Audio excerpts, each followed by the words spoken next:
At 58, I stood at the edge of my daughter's wedding reception, not as the proud father of the bride, but as a guest who didn't even make the official seating chart.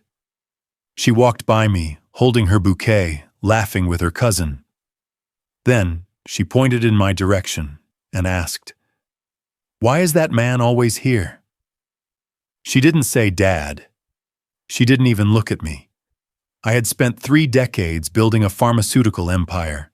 My face was in Forbes, my speeches quoted in business schools. But my daughter, my only child, knew me only as a name on birthday cards, signed by an assistant. I missed her first word, her first step, her braces, her breakdowns, her triumphs. I was always traveling, in a meeting, or just about to call. And now she didn't even recognize my presence as anything more than background noise. That night, I stood in a $5,000 suit, holding a glass of champagne I couldn't taste, watching her dance with a man I didn't know, a father-daughter dance without me. You might think this is the end of the story, a tale of too little, too late. But it's not. This is the moment I realized I had one last chance to become the father I never was. And this time, I wouldn't use money or promises. This time, I would show up. My name is David Callahan. I'm 58 years old, and for most of my life, I believed that hard work could fix anything. That success was the ultimate proof of love. I thought if I built a life filled with comfort and security, no one in my family would ever feel the kind of pain I grew up with. I was wrong. I was born in a Rust Belt town in Ohio, in a house where silence screamed louder than arguments. My father drank like he was trying to disappear. My mother worked double shifts at the diner, often coming home after midnight with grease on her clothes and fake smiles stretched across her exhaustion. My earliest memories aren't of laughter or lullabies, but of waiting. Waiting for my dad to come home and not be drunk. Waiting for my mom to rest her feet long enough to read me a bedtime story. Waiting for someone to notice I existed. I promised myself that when I grew up, my life would look nothing like theirs. When I met Claire at Ohio State, I was a sophomore on a scholarship and 3 part-time jobs. She was in my American Lit class, always scribbling in the margins of her books. Claire didn't just see me, she understood me. She asked questions no one else had the patience to ask, like, "Do you sleep enough?"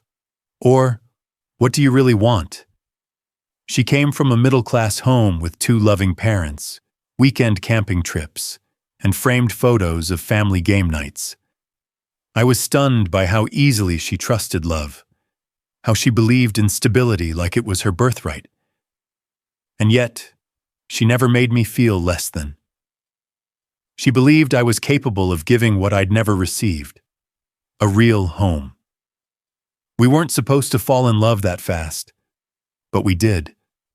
And when Claire got pregnant in our senior year, there were no ultimatums, no panic. Just a quiet, nervous dinner in our tiny apartment where I said, "I'm not walking out. Not ever." She smiled through tears and whispered, "I know." We got married in spring, under a courthouse arch wrapped in plastic flowers. My mother didn't come. She was working a double. My father had died 2 years earlier from liver failure. Claire's parents were cautiously supportive.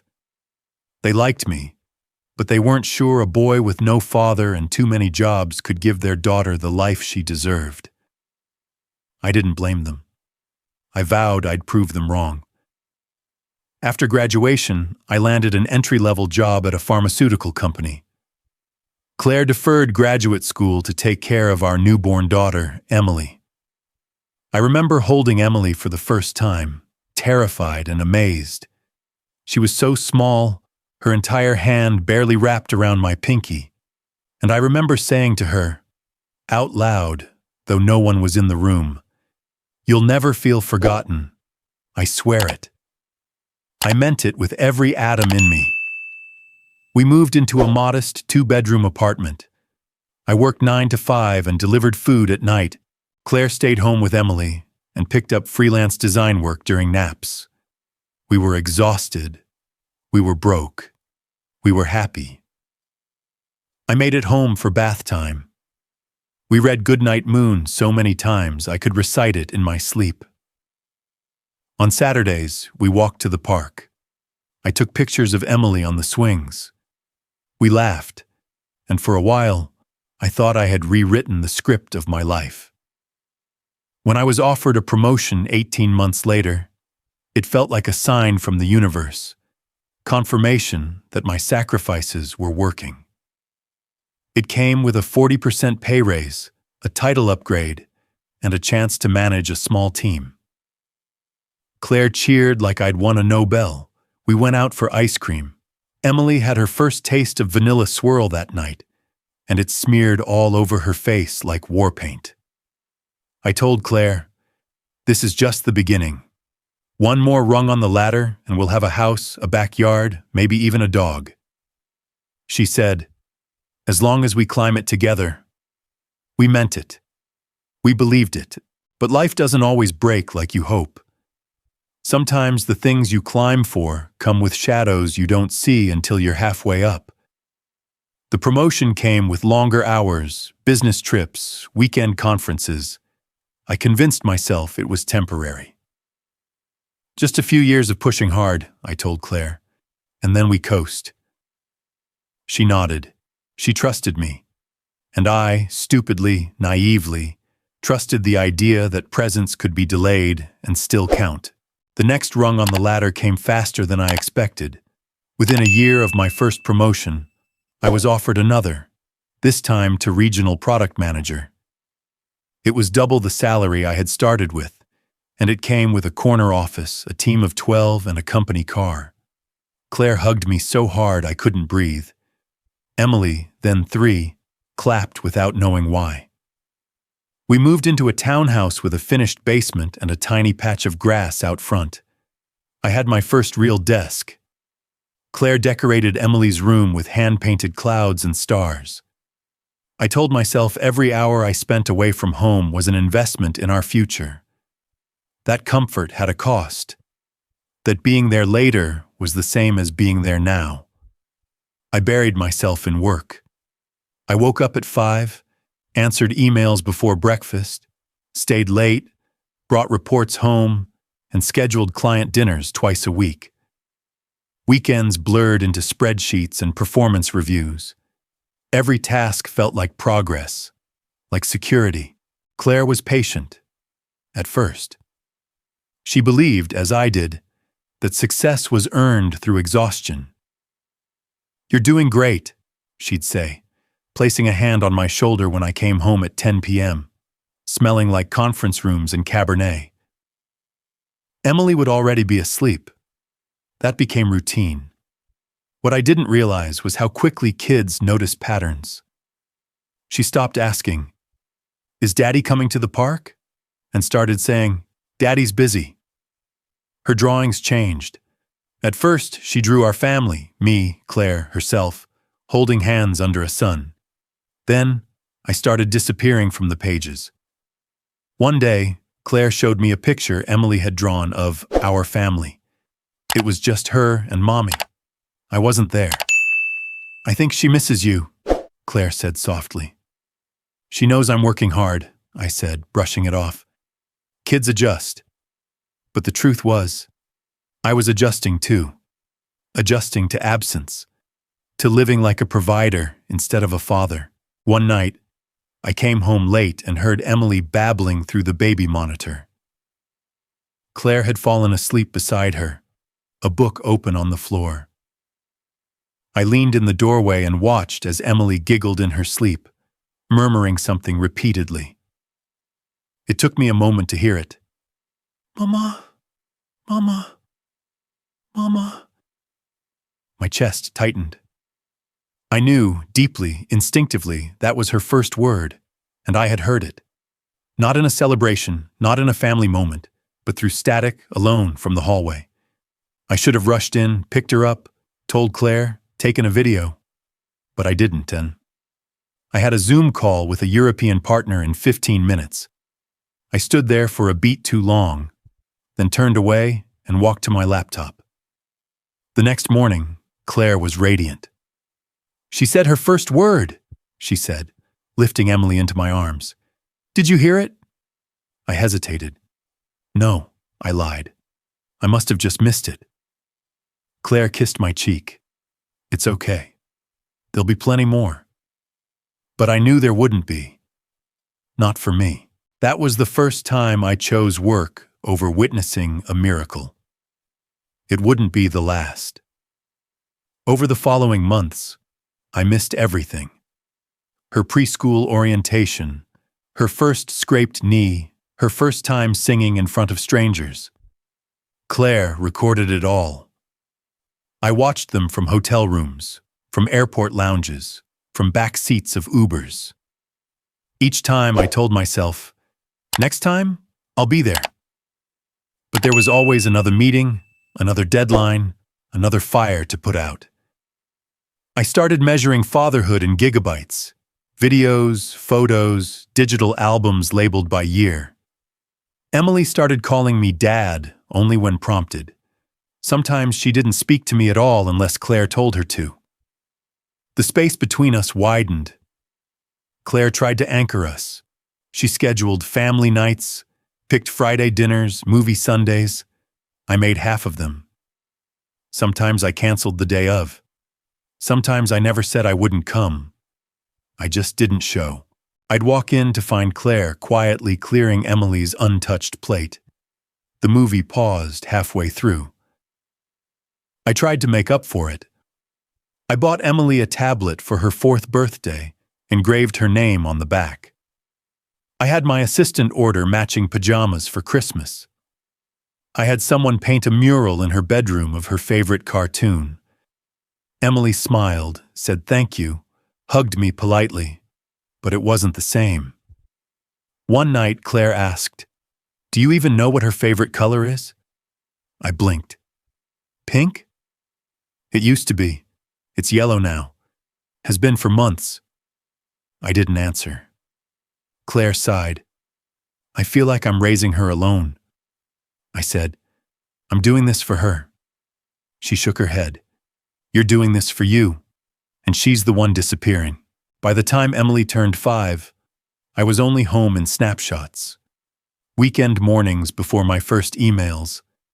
Late dinners I'd rush through while she brushed her teeth. Claire stopped asking when I'd be back. She stopped leaving me notes on the fridge. She just stopped asking for anything. I told myself she was tired, that motherhood had drained her, like it did so many others. I Googled postpartum emotional distance, convinced myself it was a phase. What I didn't know was that Claire was spending her evenings writing. Not to me, not to herself, but to Emily. A journal tucked in a floral-patterned notebook she kept under her side of the bed. I didn't find out about it until much later, but when I finally read it, years later, it broke me in places I didn't know could break. The first page was dated a month after Emily's 5th birthday. "Dear Emily, if you're reading this, it means your dad never changed. It means I tried, and I waited, and I loved him enough to believe he could show up. But he didn't. And you deserve to know it wasn't your fault." I didn't know Claire had been preparing for the possibility that I would never be the father I promised to be. I didn't see her detachment as protection. I saw it as criticism. Every time she asked, "Can you make it home by 7?" and I said, "I'll try," she stopped believing I meant it. Every maybe next weekend was another brick in the wall between us. And Emily, she stopped calling me Daddy. Not angrily, not out of rebellion. She just adjusted, like kids do. She referred to me as him, as in, "Is him coming to the park?" Him said he might be home tonight. I don't think him likes pancakes. It should have gutted me. But I told myself it was a phase, that she'd grow out of it, that she was just 5. But the truth is, kids don't unlearn emotional distance once they've adapted to it. They just normalize it. Claire noticed it first. Of course she did. You know, she talks about you like you're a distant relative, she said one night as we lay in bed, staring at opposite walls. She's a kid. She says weird stuff. She's a kid who doesn't think you're real. I didn't know how to answer that. I kissed her shoulder. She didn't respond. I turned away, convinced she'd cool off by morning, but she didn't. Instead, she grew warmer, toward someone else. His name was Seth. He was Emily's art teacher at the local community center. I met him once at a gallery showcase. Thin, kind-eyed, always smiling. He gave Emily a ribbon for most colorful composition and knelt down to her level when he spoke. I didn't think anything of it. Why would I? But Claire mentioned him. A lot. Seth helped hang the canvases for the show. Seth said Emily's developing a real eye for color. Seth's wife is a therapist. She gave me some great reading recommendations. I didn't listen. I nodded, grunted, kept typing. What I didn't see, what I didn't want to see, was that Claire had started smiling differently when she said his name. Not flirtatiously, not overtly, but with softness. The kind she used to save for me. Emily adored him.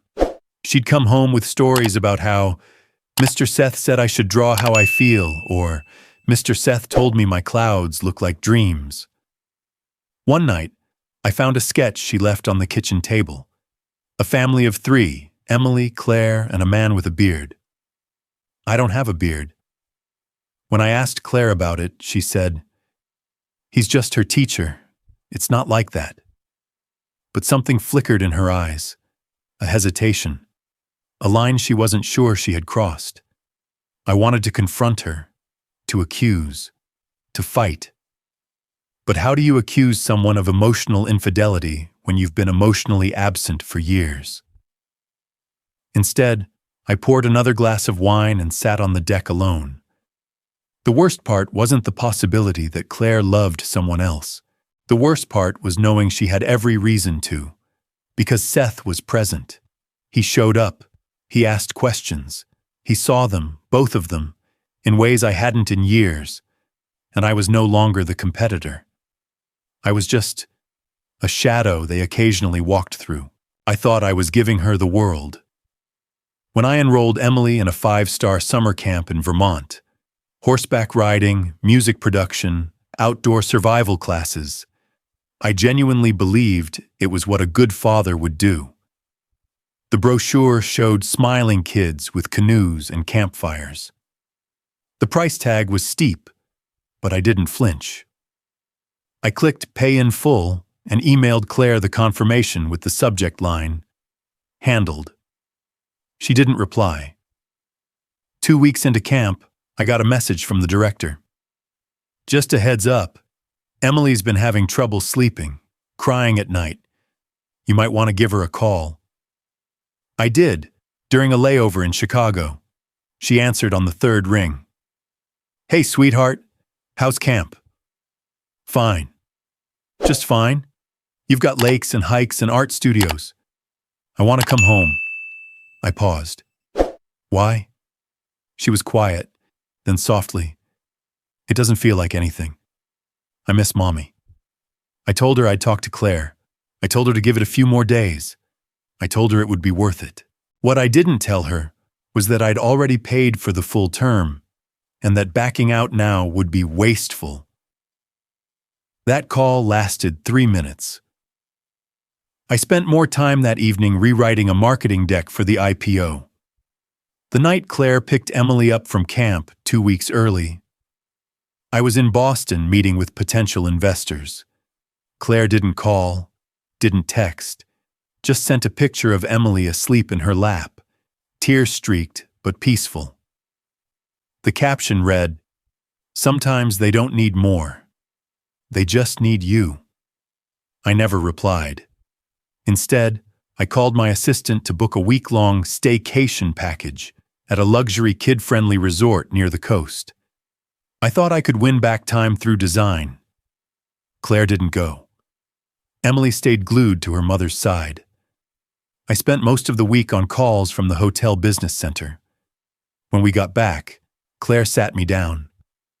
"I can't keep pretending this is working. I know things have been hard." "No," she cut in. "Not hard. Hollow. We are hollow."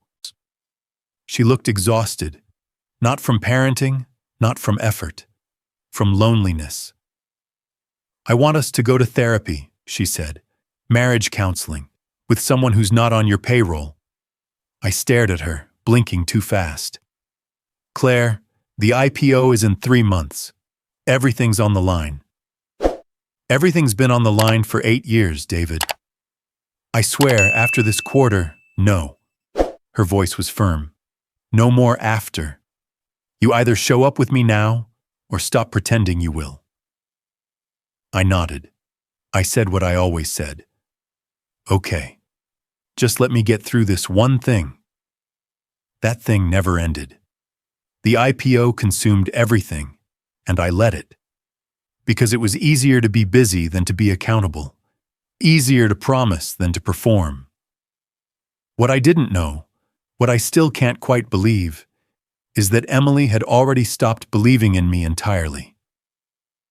One evening, while I was in Houston for a keynote, Emily borrowed my phone. Claire was cooking, Emily playing near the island, and my phone buzzed with an incoming message. She picked it up, saw it wasn't locked, and swiped it open. She read the whole thread. Later, Claire told me what Emily said.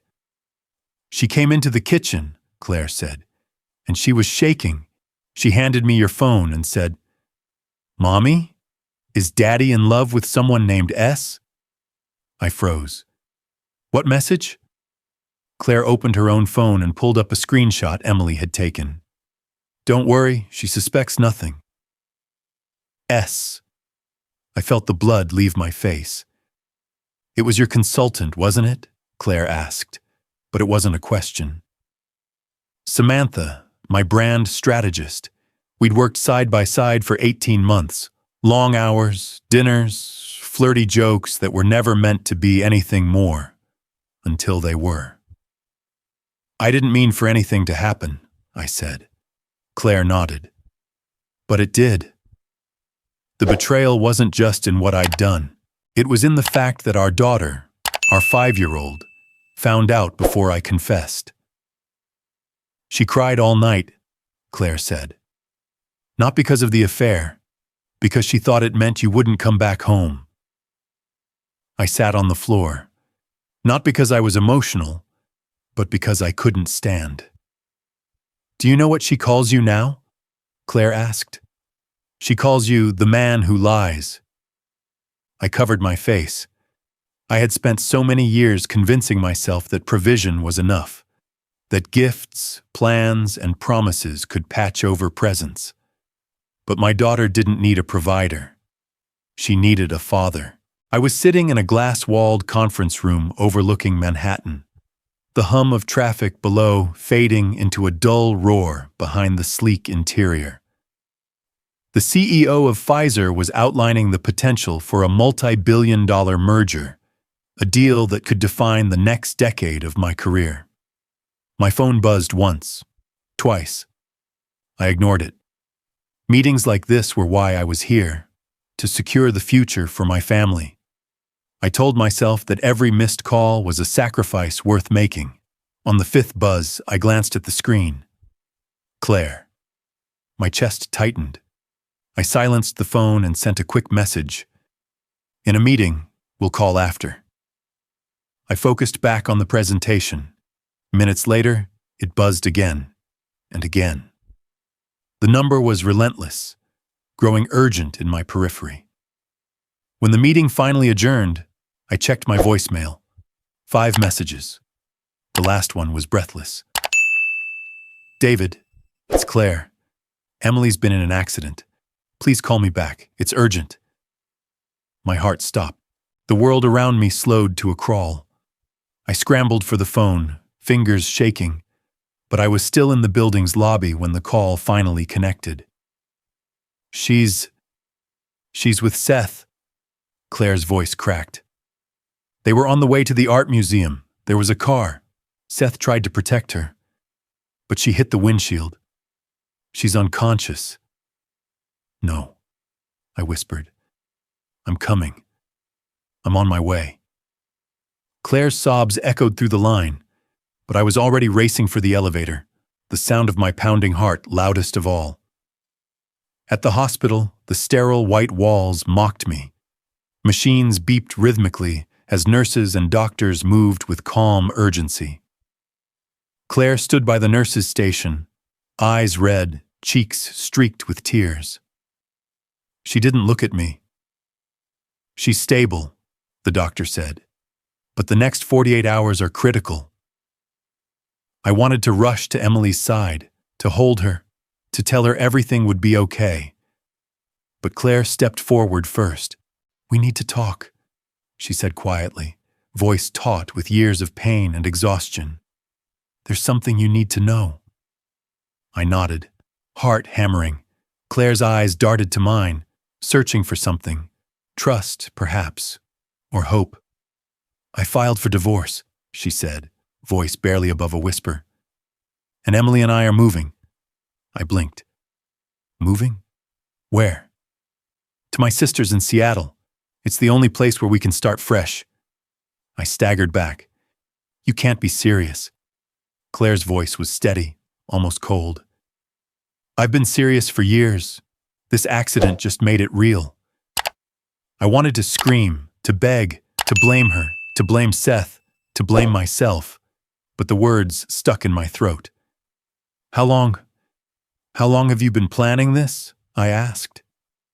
Since the night you told me you'd just get through the IPO, she said. Since the day Emily stopped calling you Daddy. Since the moment I realized you were never coming back. I sank to a nearby chair. The weight of her words crushed me harder than any physical blow. Seth's name haunted the room. The man who had been a presence in my family. A shadow replacing me in ways I refused to see. The teacher who had nurtured my daughter's creativity while I chased profits. Claire continued, I tried to make this work. I begged you to come to therapy. To be a husband, a father. You promised. You lied. And now Emily is hurt. More than you'll ever know.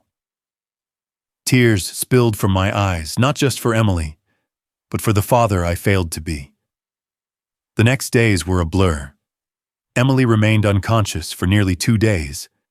Machines kept her alive, her small chest rising and falling with mechanical help.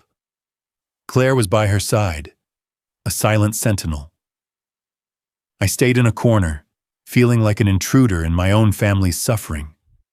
Doctors delivered updates, grim, hopeful, conflicting. Emily opened her eyes, briefly, but didn't speak. She didn't reach for me.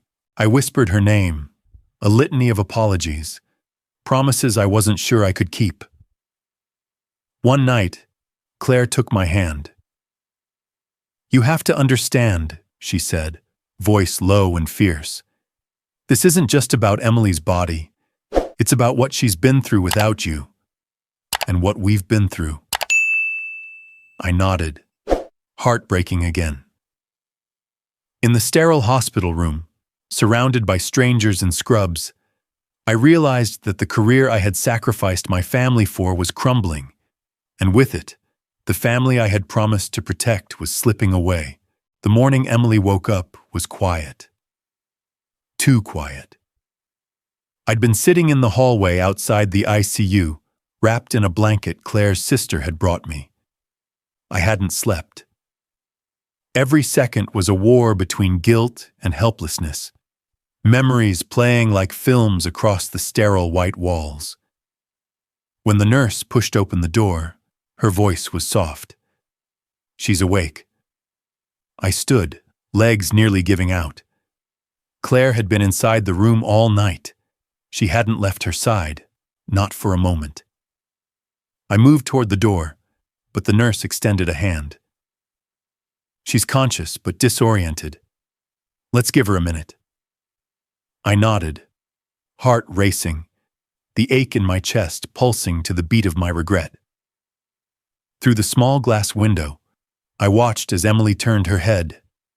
Her eyes, those same green eyes I used to see when she peeked out from under blanket forts, opened slowly. Claire sat beside her, holding her hand, whispering something I couldn't hear. Then Emily's mouth moved. The nurse stepped in. From where I stood, I saw her point, directly at me.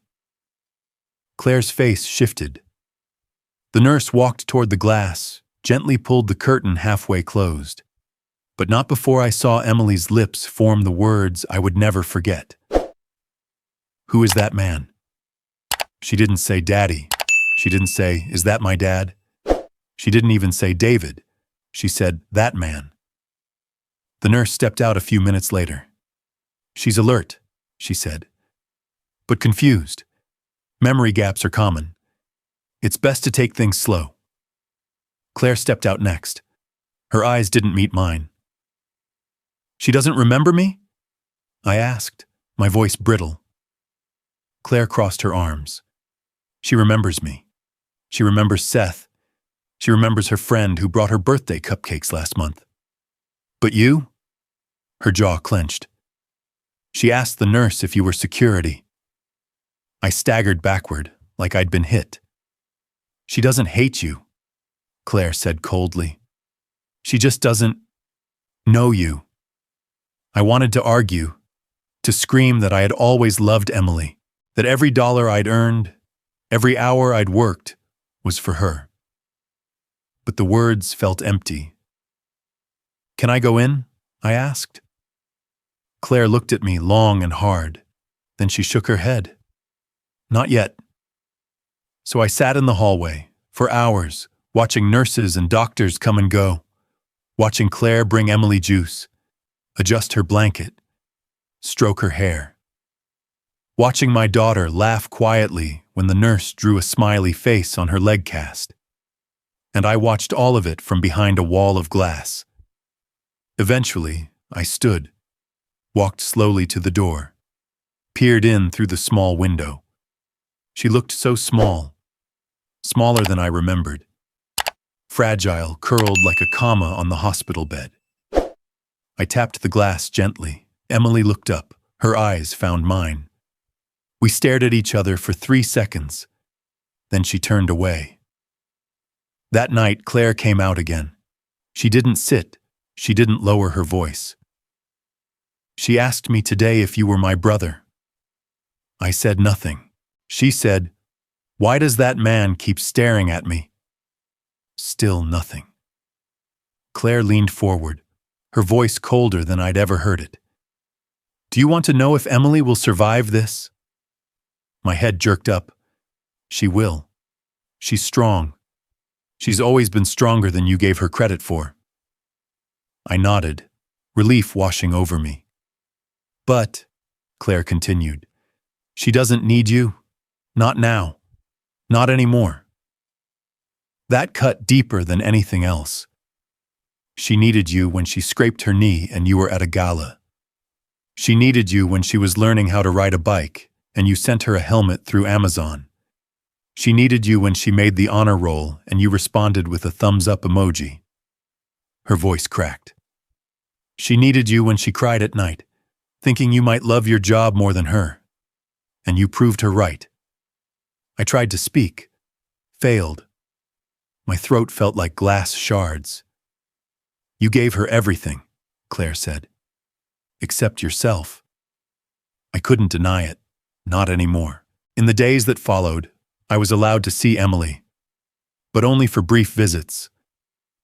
I'd sit in the corner, 6 feet from her bed, and try to smile. She'd look past me, gaze out the window, hum to herself. Occasionally, she'd ask Claire if I was still that man from the hallway. I brought her a stuffed animal one afternoon, a plush octopus, her favorite animal, at least the last time I checked. She took it, looked at it, then handed it to Claire without a word. Every night I walked back to the hospital guest room alone, surrounded by beeping machines and the scent of antiseptic. I wanted to write her a letter, to explain everything. But what could I say? Sorry I missed your life? One night I sat at her bedside while she slept. Claire had gone home to shower. It was just me and Emily and the slow rhythm of the monitor. I whispered her name. Emily. She stirred, barely. Her eyes didn't open. I'm sorry, I said, for everything. For not being there, for choosing the wrong things, for making you forget who I was. My voice broke. But I remember you, every day, even when I pretended I didn't need to. I reached for her hand, stopped inches short. I didn't deserve to touch it. I'll wait, I said, as long as it takes. She didn't respond, but I kept showing up, and for the first time in my life I stopped expecting anything in return. 2 weeks after Emily woke up and didn't know who I was, I stood behind a podium at the largest press conference of my career. The stage was set in a downtown Manhattan ballroom. Cameras lined the back wall. Reporters whispered, anticipating the announcement of a new deal, another acquisition, the next empire I would lead. They had no idea I was about to end it all. I adjusted the mic. My voice shook, but I didn't let it falter. Effective immediately, I said, I'm stepping down from my role as Executive Vice President of Carlton Biopharma. Murmurs, gasps, a few camera clicks began firing in bursts.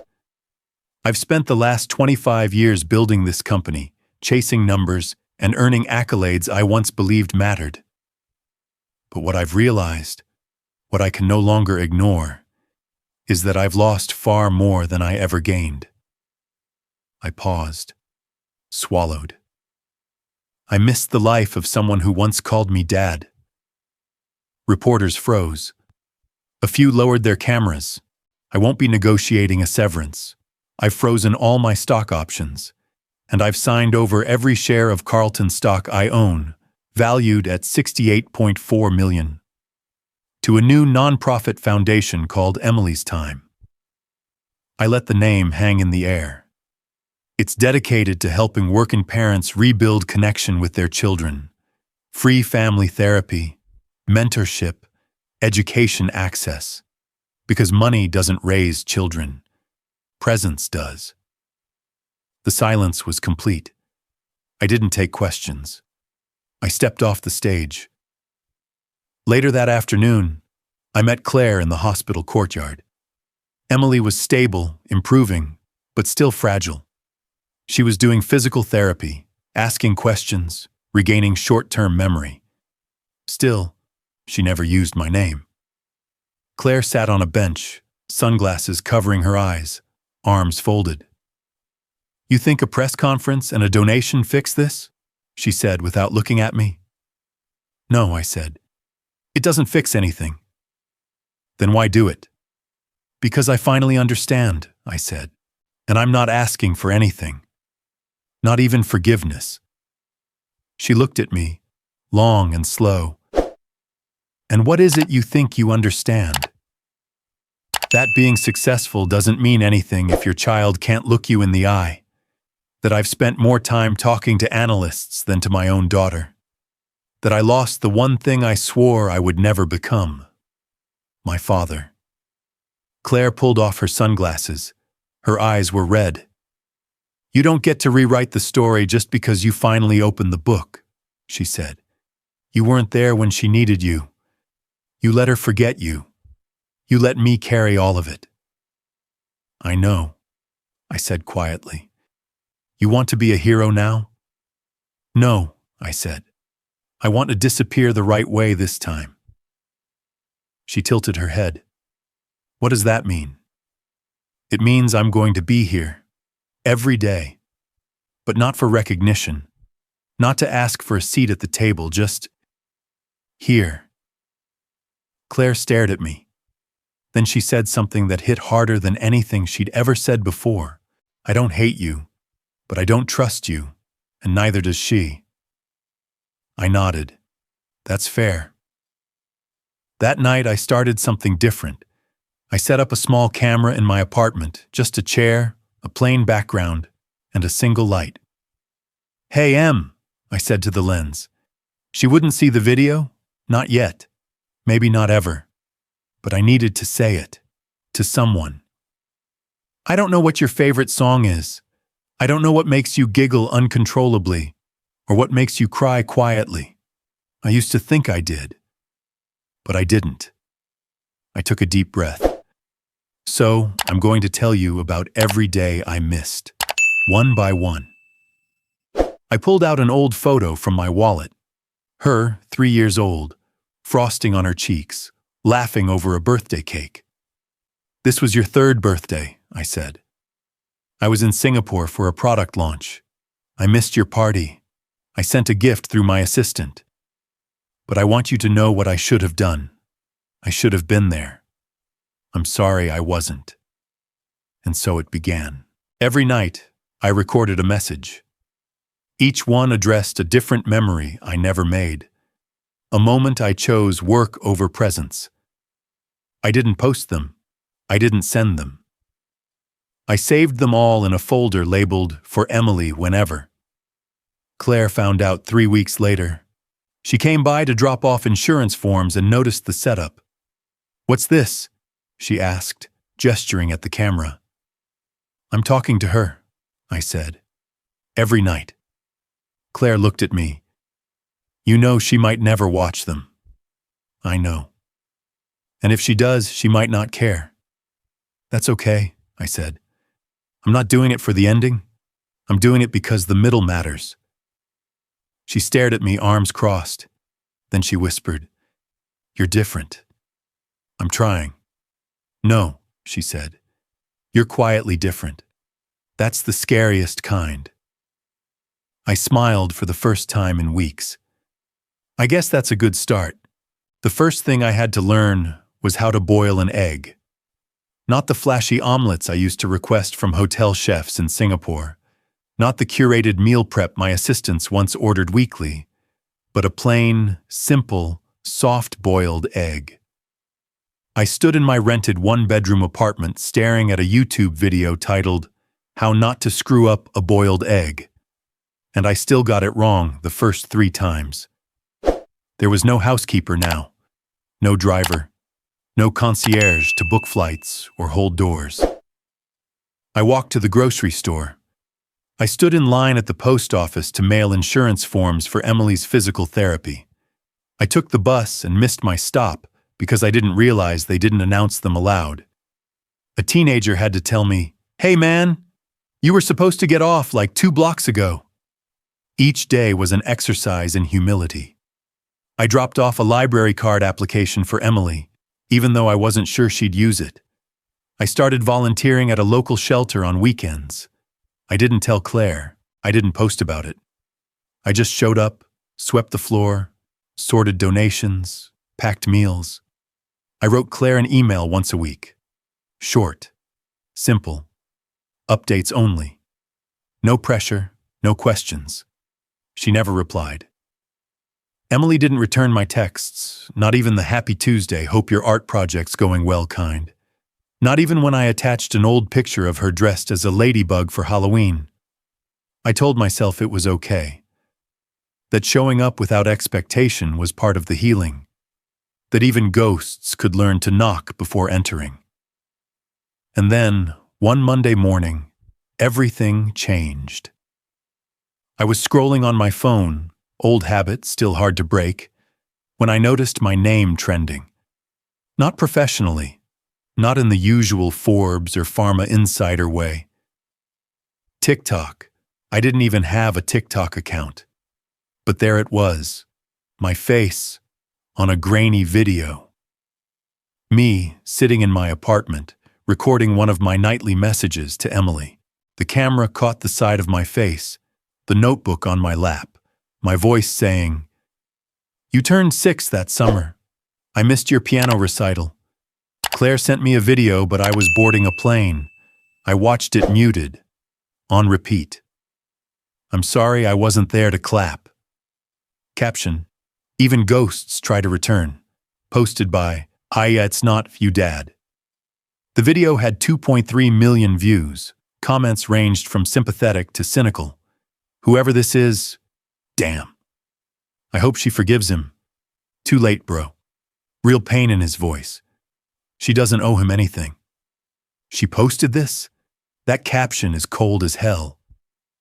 Caption got me crying in the office bathroom. I clicked on the profile. Blank bio. Just a few other silent posts. Art projects, a dog in snow, a poem about rain. But the name? It's Not For You Dad. I knew that handle. It was something Emily used to mutter when I tried to offer her gifts. "That's not for you, Dad." She had posted it. She had watched the video, screen recorded it, uploaded it. No tag, no mention, no explanation. Just a message to the world. Even ghosts try to return. I sat down, my legs numb. For a long time, I didn't know how to feel. It wasn't an olive branch. It wasn't a declaration of hatred either. It was acknowledgement that I existed, that she saw me, and she called me a ghost. I deserved it. But the fact that she saw me at all, that shook me more than any boardroom betrayal ever had. Claire called me that evening. She never called. "I saw it," she said. Her voice was even, but careful. "Yeah," I said. "Me too."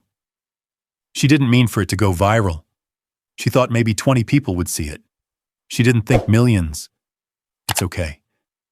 She hasn't said anything else, just posted and walked away. "I'm not upset," I said. "It's the most she's said to me in months." Claire was silent, then softly, "She watches all the videos." I blinked. "What?" I caught her.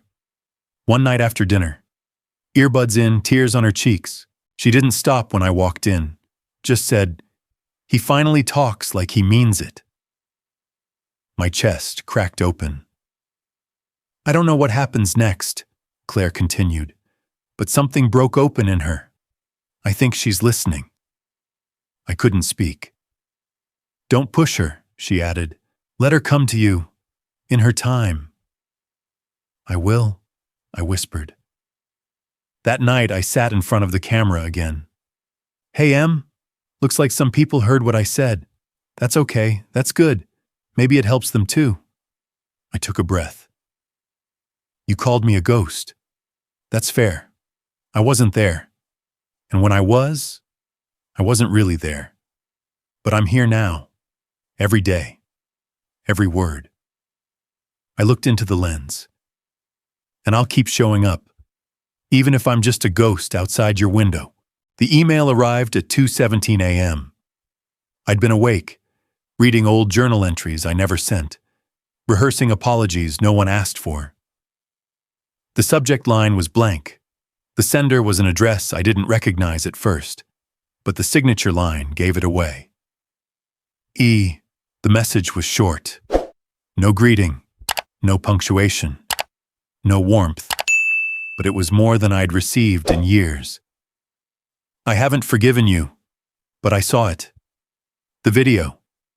That was the first time you didn't sound like a company talking to customers we can meet if you want 30 minutes. Not a minute more Tuesday, 4 p.m., Café Marlowe. This isn't a reunion." My hands trembled as I read it again. And again. There was no dad, no love, not even a question. But it was a beginning. I arrived 15 minutes early. Café Marlowe was small, tucked between a florist and a laundromat. Brick walls, wooden stools, quiet jazz playing softly from a ceiling speaker. I picked the corner table farthest from the door. I didn't want her to feel watched or trapped. At 4:03, the door opened. She stepped in, taller than I remembered, hair pulled back into a loose braid, hoodie, worn Converse. She scanned the room, spotted me, and walked over with deliberate calm. She sat, didn't smile, didn't speak. I didn't reach for a hug. I didn't say her name. I just whispered, "Thanks for coming." Emily nodded once, pulled out a notebook, ordered a chai latte when the barista approached. For the first 5 minutes, she said nothing. I didn't try to fill the silence. She glanced at me, then looked out the window. "You still don't know my favorite color, do you?" "No," I said. "Not anymore." "It's green now," she said. "Used to be yellow." I nodded. "I remember yellow." She sipped her latte. "It changed last year. Seth took me to this gallery once. They had an entire room with green glass. It felt like floating." I didn't comment, just listened.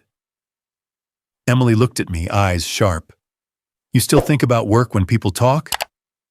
"No." She leaned back. "You used to." "I did.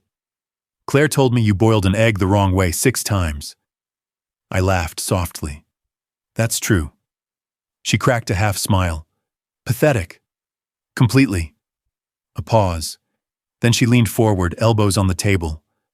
"Okay, here's the test. What kind of music do I like?" I hesitated. She tilted her head. "Well, I don't know." "Take a guess." "Indie folk?" She scrunched her nose. "Nope." She took another sip of chai. Then deadpan. "I like jazz." I nodded slowly. "Cool." She raised an eyebrow. "You didn't even flinch." I blinked. Should I have? She leaned in and whispered, "I was joking." I stared at her, stunned, and she laughed. Not a loud laugh, not a forgiving one, but a real laugh. Then she added, "You used to believe everything I said. When I was 5, I told you there was a unicorn in the fridge and you checked twice. I remember that." "No, you don't." "You're right. I don't." Another smile flickered. Then it vanished. She picked at the sleeve of her hoodie. "This doesn't mean anything. Just so you know, this isn't a warm moment. It's not a TikTok ending. I know. I'm not going to call you Dad at the end of this. I didn't expect you to." She folded her arms. "Why now? Why what now? Why care?" I took a breath. "I always cared," I said. "But I confused caring with performing, with showing off how much I cared. It took losing everything to realize that real love doesn't announce itself. It just stays." She didn't respond, but she didn't leave. "I used to think I could win you back with gifts," I said. "That if I sent enough teddy bears and gadgets and camp brochures, you'd see I loved you." She looked at me flatly. "You bought me a telescope once. I was 6. I asked for a bike." I remember. "No, you don't." "You're right again." The timer on her phone buzzed. 30 minutes. She stood up. Didn't hug me, didn't touch her drink again. I stood too, slowly. "Thanks for not making this weird," she said. "Thanks for making it real." She turned toward the door, then paused. Without turning back, she said quietly, "Next time don't wear cologne. It makes you smell like old money." Then she left. And I stood there, alone, but a little less invisible. It started as a pattern without rhythm. Emily never confirmed our next meeting. She never said, "Same time next week," or "Let's meet Tuesdays." But somehow, once a week, she appeared, sometimes at the cafe, sometimes on a bench in the park, once even in the back of the used bookstore I mentioned in one of my videos. We never hugged. She still never called me Dad. But she stayed. Each time she offered more words, small things. Her thoughts on climate change. A story about her classmate who fainted during a group presentation. Her sudden obsession with matcha. I took it all in like it was oxygen after drowning. One day she asked, "Do you still talk to that camera?" "Every night," I said. She nodded, then asked, "You still boil eggs like a tourist?" "I've moved on to grilled cheese." She smirked. "I give it a week." And then she offered the smallest miracle. "Maybe I'll show you my kitchen technique next time." Claire noticed the change. She never said much, but I could feel it in the way she relaxed when she saw Emily leave with me. She didn't hover anymore. She didn't text warnings or boundaries. She never retracted the divorce. That door stayed closed. But she let me step onto the porch. We became something like teammates, not in love, but in duty. We exchanged logistics like co-workers. Emily has a dentist appointment. She's nervous about the math test. She likes her new art teacher. There was no flirtation, no reminiscing, just shared guardianship over the most fragile thing we'd ever built. Somehow, that felt more intimate than romance. It was trust, not of the past, but of the present. Emily and I walked through a sculpture garden one weekend. She kept pausing, scribbling in a sketchbook, muttering things about negative space and emotional geometry. At one point, she pointed to a jagged bronze piece and said, "That's you." I looked at it, angular, sharp-edged, hollow in the center. So why? "It's trying too hard not to be what it was." "Is that bad?" She shrugged. "It's just honest." Later that day, as we sat on a bench eating soft pretzels, she reached into her bag and pulled out a small envelope. "I found something," she said. "Don't get weird about it." She handed me the envelope. It was old, faded, my name scrawled in a child's handwriting. "For Daddy, open when you miss me." I stared at it. "I wrote that when I was 9, she said, eyes on the ground. "Claire told me to wait until the right time." I didn't speak. My throat closed. "I gave it to your assistant, actually. You were flying to Berlin. I didn't want to bother you." My hands shook. "I found it in a box in the garage last week," she continued. "Still unopened." I finally tore the flap. The letter was written in crayon. "Dear Daddy, I miss you. Mommy says you're working hard, but I just wanted you to know I got a 100 on my spelling test, and I helped a turtle cross the road. It was slow like you when you eat pancakes. Please come home soon. We can make silly faces again. Love, Emily." "I think you forgot my favorite color is purple now." I covered my mouth. "I'm sorry," I whispered. Emily looked straight ahead. "It's okay." "No, it's not." She didn't argue. That night, I filmed a video I couldn't finish. I held up the letter. "This," I said, "was sitting in a box while I was making PowerPoints in Germany." I paused. My voice cracked. She didn't stop loving me when I failed. She just waited for me to notice, and I never did. I turned off the camera, sat in the dark. Weeks passed. Our meetings continued. We started cooking together. She taught me how to make risotto. I taught her how not to burn toast.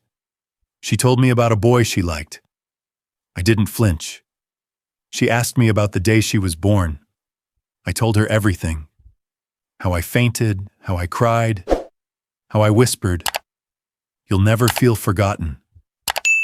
She said, "That didn't age well." I laughed. She did too.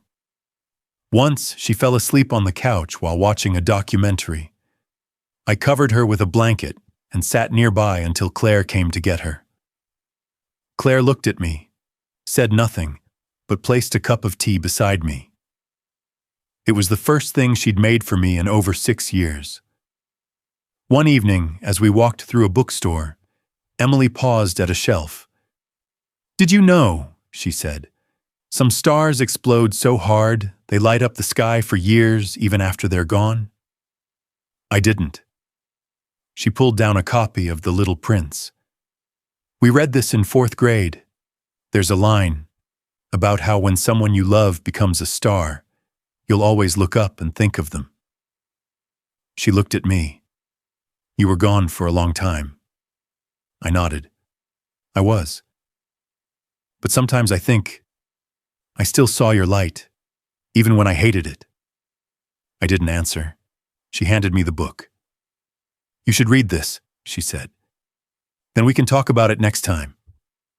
That night I read the whole thing in one sitting, and when I reached the part where the little prince disappears into the desert sky, I cried like a child. Not because I was sad, but because for the first time in years, I felt seen. The day of Emily's high school graduation, the sun was relentless. June heat shimmered off rows of folding chairs lined up across the school lawn. Parents waved handheld fans and jostled for position with phones held aloft, ready to record what they thought would be a defining moment. I sat quietly in the second row, far enough not to be noticed, close enough to see her clearly when she walked across the stage. Claire sat beside me. We didn't speak much. We didn't have to. When Emily's name was called, Emily Claire Callahan, I held my breath. She stepped onto the platform with grace, all legs and poise, her cap slightly tilted, tassel brushing the side of her cheek. She took her diploma with a small smile, waved once, then stepped to the side where the microphone had been left for student remarks. No one expected her to speak. Then she said, "Hi. I wasn't planning to say anything, but I asked to make a small change." The crowd hushed. Emily continued, "There's someone here today who doesn't know that I see him, that I've seen him for a while now. Not in the way I used to, but as something new, someone who changed." She paused. People talk about ghosts like they're gone, but some ghosts aren't dead. They're just lost. And if you're lucky, one of them finds their way back. She scanned the crowd. Then her eyes landed on me. "David," she said. "Not Dad. Not yet. Would you come up here for a moment?" My body froze. People turned. Claire looked at me, eyes wide. I stood slowly, unsure if my legs would carry me. When I reached the stage, Emily handed me a folded paper. "This is my final English essay," she said into the mic. "I didn't want to read it myself. I want him to." I took the paper, hands shaking. I looked at her. She nodded once. I turned to the microphone, unfolded the paper, and read, "How to Forgive a Ghost," by Emily Callahan. A ghost is someone who used to be here and isn't anymore. Sometimes they disappear suddenly. Other times, you watch them drift away a little more each day, like steam on a mirror. My ghost wasn't scary. He wasn't loud. He was just absent. When I was little, my ghost wore suits and sent emails. He said he loved me but forgot my favorite color. He gave me the world, except his time. He promised he'd be there next week, next month, after the next big thing. Then one day, the ghost stopped running. He sat still. He started talking into cameras. Not to the world, but to me. He told the truth. He didn't ask for a parade. He cooked eggs badly. He got off at the wrong bus stops. He showed up when I didn't ask, and he waited, even when I didn't speak. I used to think ghosts were things to fear or forget. But maybe some ghosts aren't meant to be erased. Maybe some are meant to be forgiven. He left, but he came back slower. And sometimes, slower is what heals. The last line left the entire courtyard in silence. I didn't cry right away. I stood, frozen, staring at the words she had written. Then, softly, Emily reached out and took the paper from my hands. "You can sit down now," she said gently. I nodded, turned back toward the crowd, and made my way to my seat, where Claire sat with a hand over her mouth. I sat down. I didn't look around. I didn't wave to anyone. I just closed my eyes and felt the warmth of the sun, the weight of a letter I never earned, and the first flicker of something I hadn't felt in decades. Peace. Later that day, at the small reception Claire hosted in their backyard, Emily came up beside me while I stood near the lemonade table. She didn't say anything at first. Then, without ceremony, she whispered, "I didn't write that for you." I turned to her. "I know. I wrote it for me." "You should have." She sipped from a cup. "But I asked you to read it because I needed to hear how it sounded out loud, from you." I nodded. "You didn't flinch," she said. "I almost did." "You didn't." She looked at me long and steady, then said something I will carry for the rest of my life. "Don't ruin this." "I won't. You don't get another chance. I don't need one. I only need this one." She set down her cup and walked away.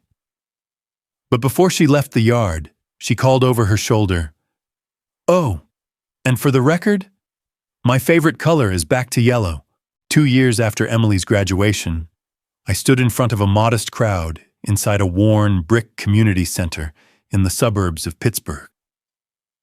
No flashing cameras, no financial backers in suits, no glossy brochures, just a room full of fathers, single dads, divorced dads, dads with court orders, dads trying to earn their way back into the lives of children they once let slip through their fingers.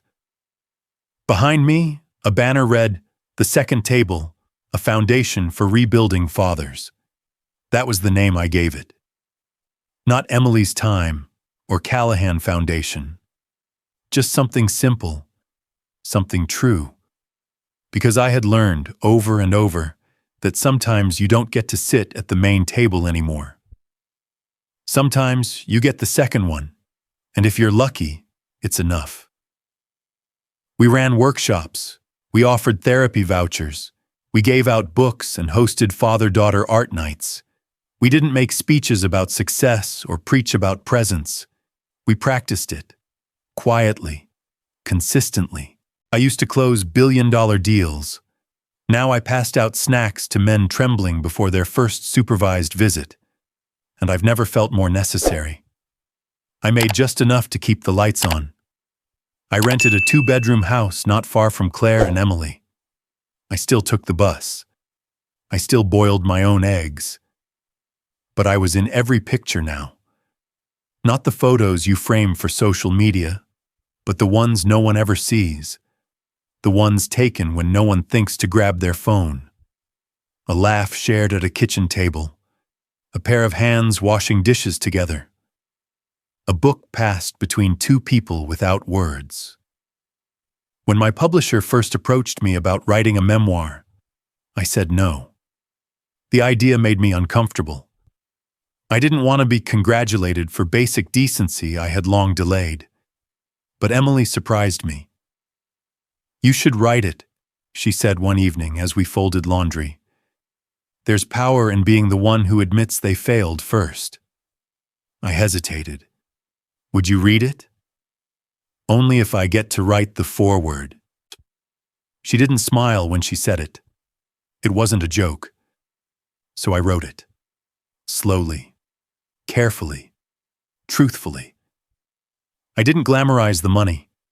I didn't soften the absences. I told the story exactly as it happened. The ambition, the blindness, the loss, the painful, crawling return. And on the first page of the published copy, under the title "Ghost No More, A Father's Return," was Emily's foreword. She wrote, "My father taught me the power of returning, late, but fully. He was the kind of man I once drew without a face, just a gray outline behind the glass. I hated him. Then I pitied him. Then I forgot about him. And just when it felt safest to close the door, he knocked. Not loudly, not with flowers or grand gestures, but with stillness, with time. He showed up when no one asked, and stayed when it hurt. And in doing so, he gave me a new kind of inheritance. Not wealth, not power, but presence. When I first read it, I had to set the book down and leave the room. It was the most beautiful thing anyone had ever said about me. And it was enough. We still had our distance. Claire and I never got back together. Emily still had walls, smaller now, but real. She had a boyfriend now. A job at a nonprofit helping foster youth. We didn't talk every day, but we shared meals. We shared silence. We shared a kind of love built on earned ground, not blood alone. On Sundays, we made pancakes. She made them better than I ever could. Sometimes she would tease me. "You still smell like old money, you know." And I'd smile, because it was true. Some things never wash out completely, but some things don't need to. One afternoon, I sat reading on the back porch while the smell of garlic and tomatoes drifted from the open kitchen window. Emily was inside, making dinner. Claire was coming over with her partner. It was their turn to host game night. Things had changed, yes, but they had softened. I just finished the last page of The Little Prince, again, when I heard her voice. Not cold, not distant, not careful, just casual, ordinary, like it had always been. "Dad, you coming?" I looked up. The screen door stood open. Sunlight spilled into the kitchen. I stood, closed the book, and stepped inside. That moment, just those 3 words, was worth more than every accolade I had ever chased. It wasn't the sound of forgiveness. It wasn't the restoration of an old life. It was something better. It was presence, and it was mine.